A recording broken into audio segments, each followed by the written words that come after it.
I lost my sister Mia 11 years ago. She left behind her son Kai and her daughter Ella, both young children at the time. My sister was married to Luke, but when she became ill, she turned to the rest of the family and me for help with her kids' inheritance. She asked that we buy her out of her share of the business our grandparents left us many years ago so that she could leave her kids money. So we did just that, allowing her to leave a sizable sum for both kids. It's enough to cover college for both and leave them with money for something else, or they could buy a house each. My sister just wanted them to have something real that could be there for them when she couldn't be, so she ended up leaving me in charge of the accounts for the kids. Luke met his current wife 2 years after my sister died, married her within 6 months, and added 5 more kids over the following 3 years. They've struggled over the years. One of his stepchildren has physical health issues, and another has special needs and requires a lot of therapies. Money is often tight. We've been made aware of this by him over the years. He didn't know about the money until he read the letter my sister left for him, which informed him of the existence of the money. Ever since he learned of it 18 months ago, he's been determined to get his hands on it. He's accused me of letting my nephew and niece starve when I could have dipped into the account, which I can't and which I didn't, and they never starved. He said I was dividing his family and so on. He told me that the money needs to be split 7 ways. That Mia was selfish to keep the money from his reach so he couldn't use it on all his kids. He said it was selfish of her to come between his family after she died since he'd been a loyal husband to her. One of his stepchildren missed out on an opportunity due to a lack of money. He tried to get my niece and nephew to ask me for money for their step-sibling to do it, but the kids said in front of him that they wanted to keep the money in the account, which angered him. He told me I didn't have the right to do this and that his kids' money should be accessible by him, their father. I told him that the money my sister left for their children is nothing to do with him, that my sister made it so and he needed to act like it didn't exist since it didn't exist for anyone but my nephew and niece. Let's say he wasn't happy. Am I the idiot for what I said? Not the idiot, I'm gobsmacked. He thinks their inheritance should go to children that aren't their mothers. Your sister was brilliant in putting you in charge of the money. She knew who to trust. I'm happy those kids have you looking out for them. Are you saying that Luke didn't see a copy of his wife's will and had no part in settling her estate? Did he find it from a secret letter? I find it very strange that your sister wouldn't discuss her estate plan or large financial transactions with her husband, and that all of this happened without him knowing about it. Maybe I'm misunderstanding, and they were divorced before she died? Or perhaps she knew her husband well enough that she intuited that something like this might happen, that he would try to get at the money left for her kids and only for her kids. It's telling that the sister didn't trust Luke to be responsible with his own children's money. Whatever his deal is, it didn't start with his second marriage. I understand why the former brother-in-law is frustrated and angry since that money would make his life easier, but that shouldn't come at the expense of his first 2 children. Children shouldn't be responsible for supporting their families financially, and taking their inheritance is just another form of that. That money was intended as a trust for her kids, with you as trustee. You would violate your legal obligations as a trustee to use this money in a way other than how she set it up. You might want to check with an attorney or the bank to ensure the trust is set up properly so we can't get to it. Also, be prepared he might try to challenge the trust or your care of it in court. This could be very bad as money for such challenges comes out of the trust for both parties. So line up your ducks and don't back down. Some information before I get into the conflict. I, 25 female, am a former professional gymnast. I retired last year and now coach other aspiring gymnasts. Unfortunately, like many in my profession, I had to retire at this age due to the strain of the sport, and I'm no longer my most flexible. I've been dating my boyfriend, 29, for 10 months. Unlike me, he isn't in the sports industry, he's a programmer. We went to a party tonight at his friend's house, and this was a good way for him to introduce me to everyone all at once, though I've met a couple of them. Most of them were really nice and I got along with them, but a few got gross when they learned of my profession, and I'm sure many of you can guess the comments that followed. Speculation on my flexibility, our bedroom activity, etc. I was very uncomfortable with this, but my boyfriend just laughed along with them. I told them I was not too fond of that kind of talk, and it degraded my sport how people always jump to that. My boyfriend told me to relax, and they just meant it as a joke, and it continued until I told my boyfriend I was going home and left upset. He tried to stop me, but I told him his friends could enjoy their speculation with me gone. It's now nearly 1 a.m. and I'm at home upset and feeling crappy about the whole thing. My boyfriend has been texting me saying I overreacted, how I embarrassed him, and how I should expect those kinds of comments. I usually have a thicker skin about this stuff. I've heard it all before. People often harass girls and women who are gymnasts, but I was stressed about meeting his friends and making a good impression, and then ambushed by this, so it got under my skin more than it usually would. I'm ignoring his texts and not replying, as I don't feel in a good frame of mind not to snap further. Should I have just accepted it and not stormed off? Maybe tried to lead the conversation elsewhere? I feel bad for embarrassing him in front of his friends, but I was embarrassed at first. I wanted them to take me seriously as his girlfriend, not make me the joke of nasty speculation. Not the idiot. Boyfriend should have supported you, even if it was a simple, okay, knock it off, guys, or something. Instead, he laughed right along with them and got upset when you left after being what appears to be harassed by his friends. You are absolutely within your right to bite his head off for his behavior. You did nothing wrong, OP. You stood up to them and he told you to let it go right in front of them. But of course they were going to continue, so he was basically telling them it was okay to disrespect you. You are the company you keep. If a bunch of his friends are creepy chauvinists, chances are he is too. Honestly, him telling you that you should expect these comments shows how little he thinks of you. Respectful men would never think that you should expect to be harassed about your skills in the bedroom or degraded because you were a high-level athlete. Good men would be proud of your athletic skills and never put you down that way. You should not expect these comments from mature people. You deserve better than him. Growing up, I, 28 male, was really close with my neighbour, Diane, 27 female. Diane was the product of an affair, and despite her parents divorcing their spouses and getting together before she was born, her home life was rocky. Diane lived with me, my little brother, and my single mom on the weekends, and by 5th grade she had a room in our home. We all saw her as family. She was delighted as her only other siblings were her half-siblings who all hated her. When Diane started high school, one of her half-sisters, Amy, began forming a bond with her. Amy was only a year older than me and we hit it off. We started dating in college and things were going well. I've always wanted kids and Amy always said she felt the same until our last year of college. Amy got a positive pregnancy test and broke down.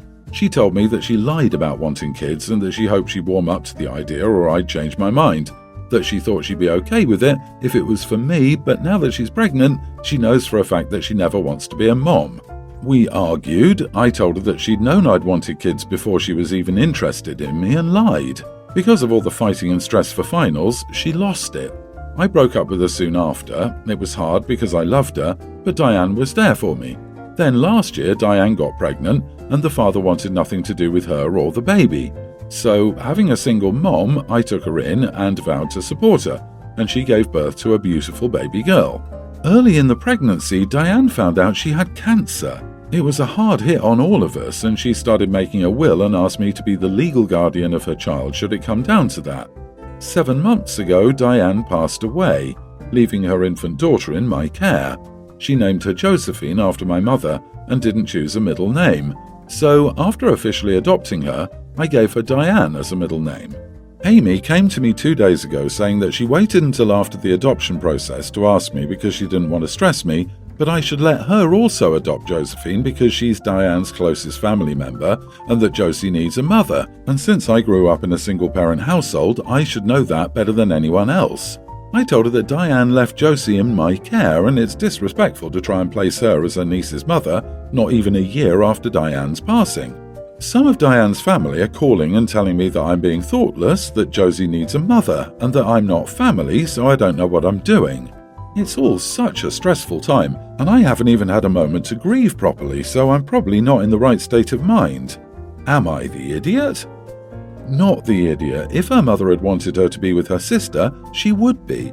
If she was so worried about her not having a mother, she would not have chosen a single male. This is what her mother wanted. So if they want to criticize anyone for supposed thoughtlessness, it'd be her, not you. She made a choice. But I'm sure they know how ridiculous that would be, so they go for the easier target. Amy didn't want a child when she had one. She didn't want this child all through her sister's pregnancy and what sounds like months until she was adopted. Sounds like a whim to me. When someone comes in so suddenly wanting such a big place in a child's life, They tend to make their exit just as suddenly. This baby has already lost one mother. There's no point giving her an almost sure thing about losing a second. Or the intentions could be worse. She wants a trial run at being a mom to decide if she wants to be a real mom someday or confirm her decisions to stay child-free. And she'd probably abandon Josie for her new real family. Do not let this woman who used you in the beginning and lied to you be part of the family. Do not let her adopt this child, as that gives her certain legal protections if she tries to take you to court and legally make you pay child support and other things. If you break up, then she can seek sole legal custody. Do not let her adopt with you. Do what your friend wanted. Don't you think there's a reason she didn't ask Amy? Diane left Josephine in your care for a reason. Whether her family agrees with it or not, it doesn't matter. My male teen sister, 1 year younger, has always been my parents' golden child, mostly because she's more intelligent and charismatic than me. I'm fine with that, to be honest. It's just how it's always been, and they don't really make it a secret. As I said, I'm not nearly as academically inclined or as much of a prodigy as my sister, but I'm good at science. There's a competition my teacher selected me to go for where you're tested in chemistry theory. I was pretty excited because this was a big deal to me, and it was the first time I'd ever been good at something. This competition was announced about a month ago, and I told my parents about it. They said they'd come and support me, and I was pretty happy with how everything was going. Fast forward to yesterday, and my parents didn't show up. I didn't win, by the way, I got third. So I came home and asked them why they didn't show up, and they said that my sister had reached an extremely prestigious award a week before and the award ceremony was yesterday, but they forgot to tell me about it. The award she got was about being head of year or in the district, but it was tough to get. I got angry and stormed out the house, and I'm currently staying at my friend's place. Now my parents are calling me, but I won't pick up because I'm still mad at them. But I'm starting to feel guilty because, 1, I'm proud of my sister for getting such a good award. 2, I know that it's infinitely more important than a school-hosted chemistry competition. And it's not like they could do anything at my competition anyways because I didn't even win. So, am I the idiot? I think I'm driving my parents insane because I'm avoiding them. Not the idiot. You have 2 parents who could have divided and conquered, but they chose to support one child and not the other. At the very least, they should have told you about the award and tried to find a way to go to both. But to abandon your event is not cool, so you do need to talk to them. Tell them how much it hurt you and how it makes you feel. Let them respond. There's also no reason you should think third isn't worth celebrating. Sure, first is always great, but you worked hard and still placed.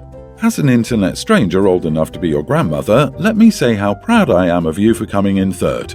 Chemistry theory is hard and coming in third is brilliant, and I hope your teacher is proud of you too. They must think you're good to have nominated you. Yeah, it's super sad that OP is consigning himself to the waste pile because he didn't get first place. No doubt because he's used to being overshadowed and left behind. It's not about winning, it's about trying. Third place is amazing. In reality, his parents dropped the ball hard. They're the only ones here that failed at their task.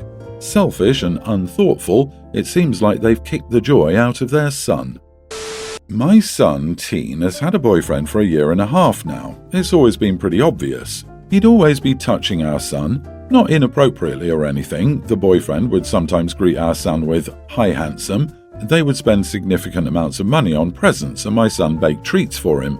Then they hung out all day and came home with bags full of Valentine's Day stuff.